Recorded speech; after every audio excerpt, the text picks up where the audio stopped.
सांस लेना, सोचिए, जीवन का सबसे ज़रूरी काम अगर कठिन हो जाए तो भारत में करीब 3 करोड़ लोग सांस लेने के लिए संघर्ष कर रहे हैं। 3 करोड़ लोग ऐसी समस्या से जूझ रहे हैं जो सिर्फ सांस तक सीमित नहीं है।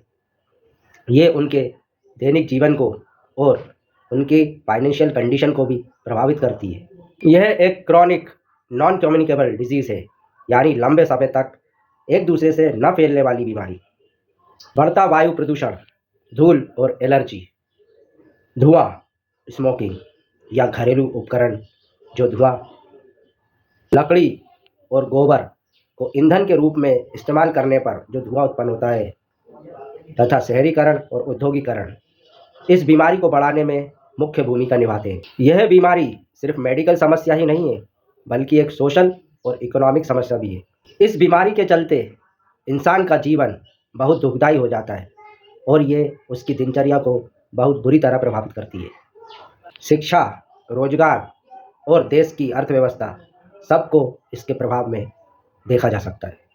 इस बीमारी का नाम है अस्थमा। भारत में अस्थमा एक गंभीर बीमारी का रूप ले चुकी है। इस बीमारी से इतने अधिक लोग प्रभावित हो गए हैं, पर उनमें से 70% लोगों को ये पता ही नहीं रहता कि उन्हें अस्थमा हो चुका है। कुछ लोग प्रॉपर ट्रीटमेंट नहीं लेते। ग्रामीण स्तर पर इसकी जांच और ट्रीटमेंट भारत में बहुत समस्या बन चुका है। शहरों में प्रदूषण के कारण और ग्रामीणों में इलाज की कमी के कारण अस्थमा एक विकराल रूप ले चुका है। सांस जीवन है और सही जीवन जीने का अधिकार हर एक व्यक्ति को है। अस्थमा को पहचानिए, समझिए और सही इलाज लीजिए। अस्थमा एक ऐसी स्थिति है जिसमें सांस की नली में सिकुड़न और सूजन हो जाती है, जिसके कारण सांस लेने में कठिनाई उत्पन्न हो जाती है। यह समस्या किसी भी उम्र में हो सकती है, पर बच्चों और युवाओं में इसका खास प्रभाव देखा जाता है। अस्थमा कई कारणों से हो सकता है। यह एक बहुपूरक बीमारी है जिसके कारण बाहरी और आंतरिक दोनों तरह से हो सकते हैं। इसका एक कारण आनुवांशिकी भी है।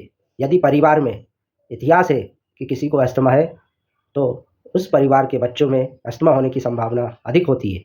ऐसा तब होता है जब शरीर के इम्यून सेल बाहरी तत्वों को, जैसे धूल, धुएं या एलर्जेन को खतरे के रूप में जान लेते हैं और उनकी प्रतिकूल प्रतिक्रिया देते हैं। अस्थमा में इम्यून सिस्टम सामान्य चीज़ों को भी खतरे के रूप में जानकर उनके प्रति अधिक संवेदनशील प्रतिक्रियाएं देना शुरू कर देता है, जिससे फेफड़ों में दर्द, सूजन और सांस लेने में तकलीफ की समस्या उत्पन्न हो जाती है। यदि बच्चों या बड़ों में भी बार बार सांस नलियों का संक्रमण होता है, तो अस्थमा उत्पन्न होने की संभावनाएं अधिक हो जाती है। वायु प्रदूषण के चलते हवा में रासायनिक तत्व मौजूद हो गए हैं, जिसके चलते अस्थमा से पीड़ित व्यक्तियों को सांस लेने में तकलीफ होने लगती है। शरीर का अधिक वजन यानी मोटापा भी इस बीमारी को बढ़ाने में सहायक होता है। एलर्जिक तत्व जैसे कि धूल, डस्ट माइट या फूलों के पराग, पोलेंस, जानवरों के बाल या फिर मोल्ड्स, ये एलर्जन का काम करते हैं और अस्थमा के सिम्टम्स को ट्रिगर्स करते हैं।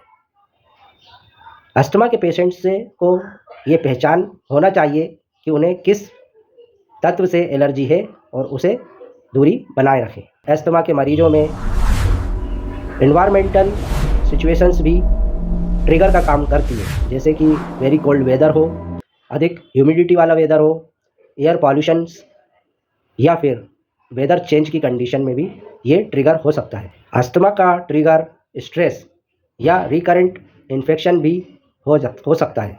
अस्थमा के ट्रिगर्स को पहचान कर हम इनका बेहतर मैनेजमेंट कर सकते हैं। सांस नलिकाओं में सूजन और सिकुड़न की वजह से अतिरिक्त बलगम वहाँ पर फंस जाता है। यह बलगम श्वास नलिकाओं को और भी अवरुद्ध कर देता है और जिससे सांस लेना और भी मुश्किल हो जाता है। बलगम के कारण गला घरघराता है और खांसी आती है। यदि अस्थमा का इलाज न किया जाए तो सूजन लगातार बढ़ती जाती है, जिससे श्वसन नलिकाओं में और भी सिकुड़न और बलगम का उत्पादन होता है। यह एक चक्र की तरह बन जाता है, जिसमें अस्थमा के लक्षण और भी तीव्र हो जाते हैं।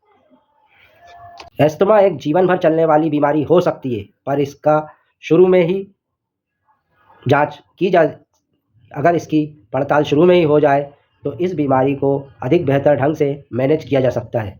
सांस लेने में कठिनाई, घरघराहट, खांसी और सीने में जकड़न, ये अस्थमा के 4 मुख्य लक्षण हैं। अस्थमा एक जीवन भर चलने वाली बीमारी हो सकती है, पर इसका शुरू में ही हो जाए तो इस बीमारी को अधिक बेहतर ढंग से मैनेज किया जा सकता है।